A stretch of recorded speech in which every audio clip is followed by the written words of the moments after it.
What's going on, lads? Today we have Tsarukyan versus Hooker in Qatar. I'll be giving my fight breakdowns plus predictions throughout this video. First fight I'll be going over is Almakhan versus Aleksandre Topuria. This is a tough one. I know Aleksandre Topuria is hyped up mainly because he is Ilie Topuria's brother, but he did do well against Colby Thickness. It was 30-27. Some people said 29-28. I was actually there live in Australia watching this one.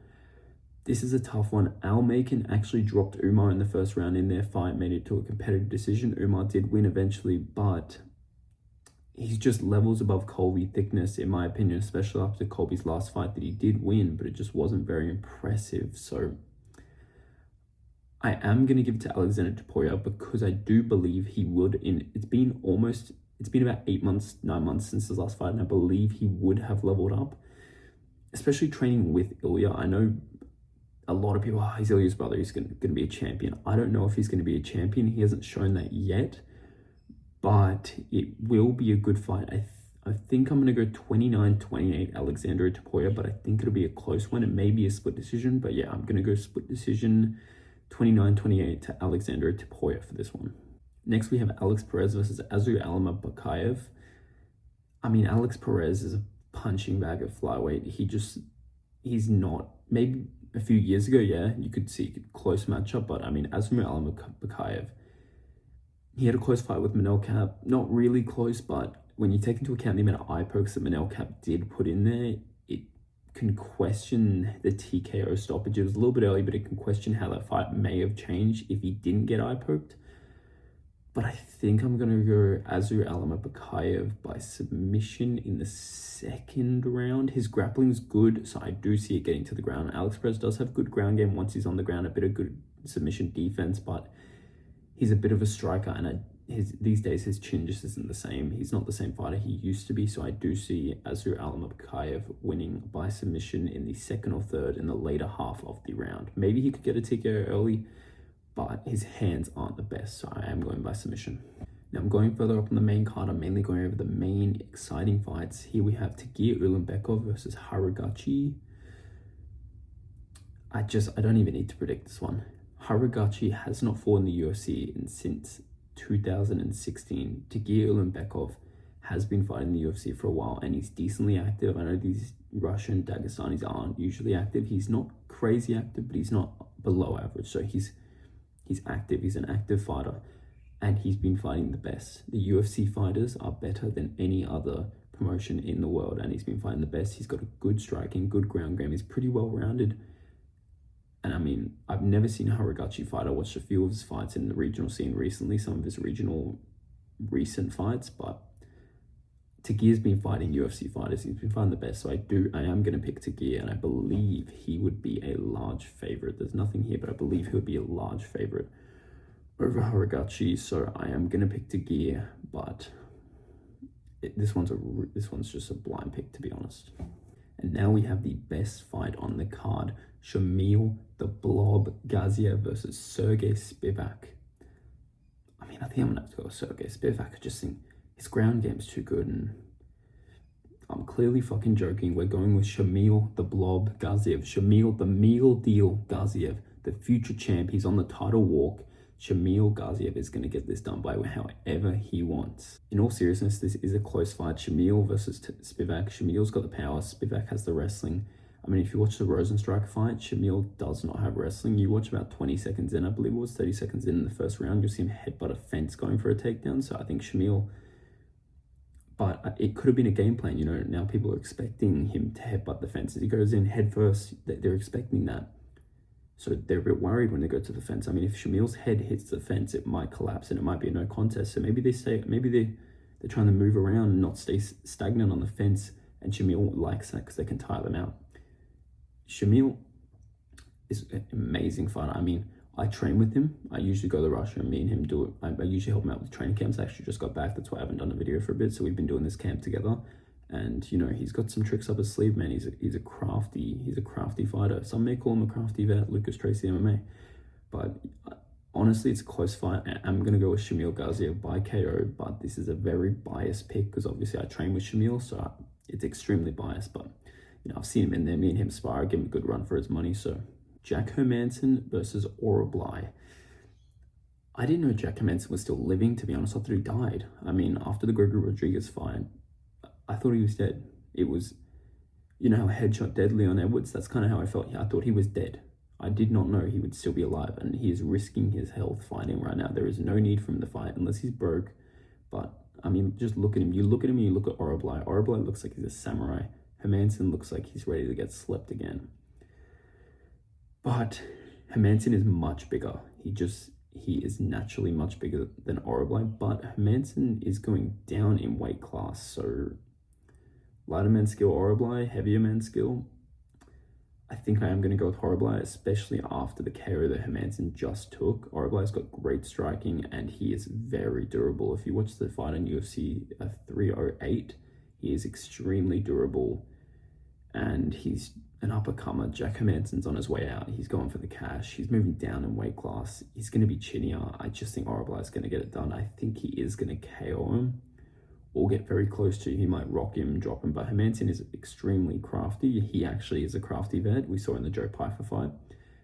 But I think Orolbai is going to get it done. There's a chance for Orolbai needs to win the first round and win a majority of the second. As soon as it gets into the second and third rounds, if Hermansson's chin is actually fine when they get in there, it will become a tougher fight because he is crafty himself. But I am going to go with Orolbai personally. Volkan Oezdemir versus Alonzo Menifield. This actually is a pretty good matchup. Alonzo Menifield, I believe, is 1-2 in his last 3 fights. Volkan Oezdemir, I believe he's 2-1. So off their last forms on their last few fights, Volkan Oezdemir is looking better, but Alonzo Menifield, I believe, is younger. And he hasn't been in the rankings.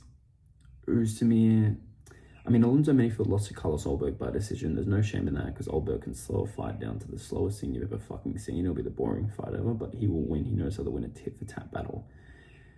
And I believe he also lost to Mirzakhanov. Alonzo Menifield lost to Mirzakhanov, I believe, and there's no shame in losing to Mirzakhanov. He's a great fighter. Volkan Oezdemir, I forgot who he lost to, but he recently beat Johnny Walker, I believe, and I believe he might have also lost to Ulberg. I could be wrong there, but I do know he beat Johnny Walker. He hasn't fought this year. It's his first fight in the year, so there could be a bit of ring rust, but I am going to go with Volkan Oezdemir by a 29-28, edging out the fight with his striking, in my opinion, is better. I don't know if this fight will go to the ground. I don't think it will, maybe for one round, but I don't think it'll be a grappling heavy fight. I think it might be exciting if the pace is right, depending on how their styles match up. It could be a slow pace, but I'm hoping it'll be a good fight with some high pace striking. And yeah, I am going to go with Volkan Oezdemir for this one. Ian Garry versus Belal Muhammad. This is a good matchup. There's a little bit of bad blood between them, just a little bit of trash talk, and that's all right, but they're still respectful. I've been seeing them on Fight Week, and they have been respectful. I mean, Belal Muhammad just lost 4-1 to JDM.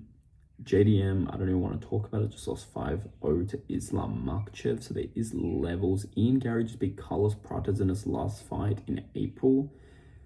And I mean, Carlos Prates has looked good. If you're beating, recently he's looked very good, and he beat him 4-1 in my opinion. I watched that live on the day, and that was a good fight. I think everyone was worried for Ian, but he did well until the 5th round. He gassed out a little bit, but this is 3 rounds.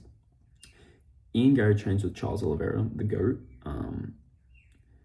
I think he's going to be able to get off the ground, reverse some positions. Belal Muhammad is a better wrestler, but Ian Garry does do well on the ground. Belal Muhammad doesn't have the technical ability to really hold someone down. He does get reversed. Even in the Leon Edwards fight, he got reversed, I believe, in the 3rd round he got reversed, and in the 5th round he got reversed to the very end, and that's when Leon Edwards opened him up with some cutting elbows.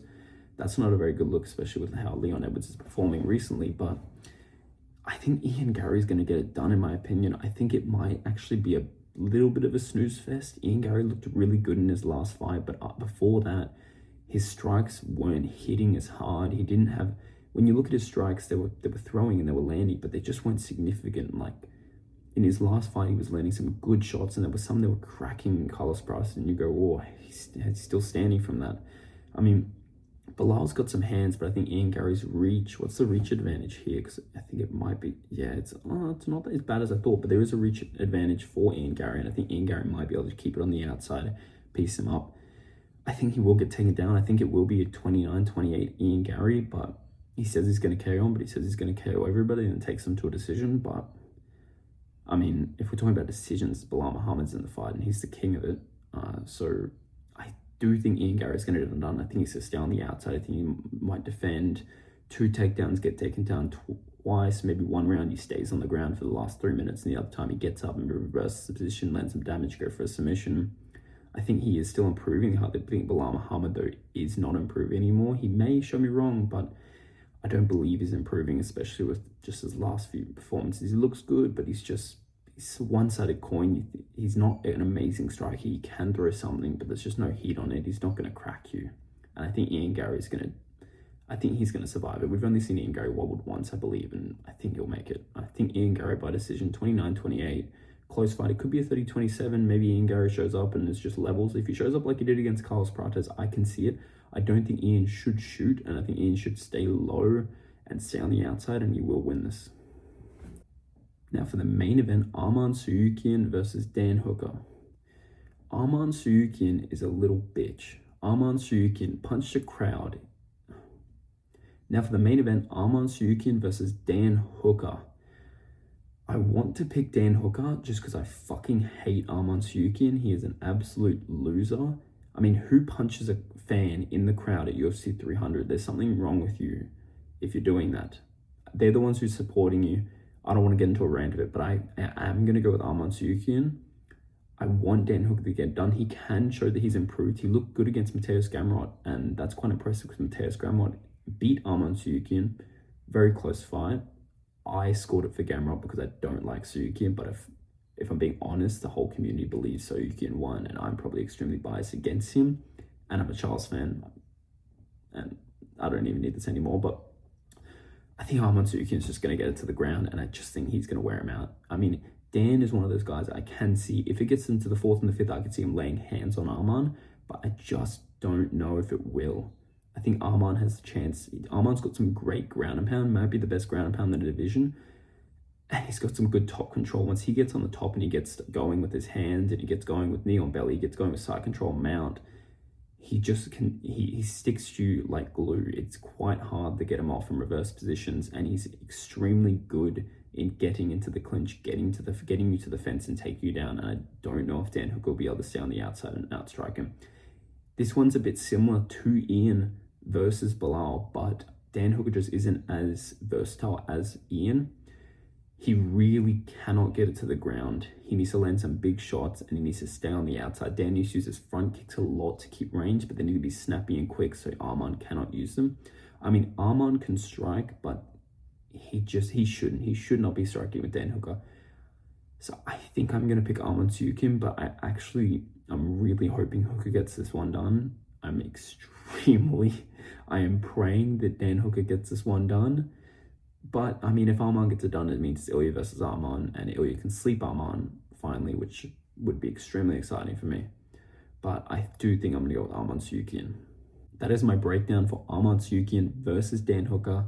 It's going to be a good card, except for me having to get up at 2 a.m. on a Sunday morning, because anything near the UAE, near Qatar, in that region, Australia time zone sucked for it, so I wanted to get up at 2 a.m. to watch the card, but should be good. I'm quite excited for it, and I hope you guys enjoyed my breakdown and predictions. Let me know what you guys would like to see next, and later.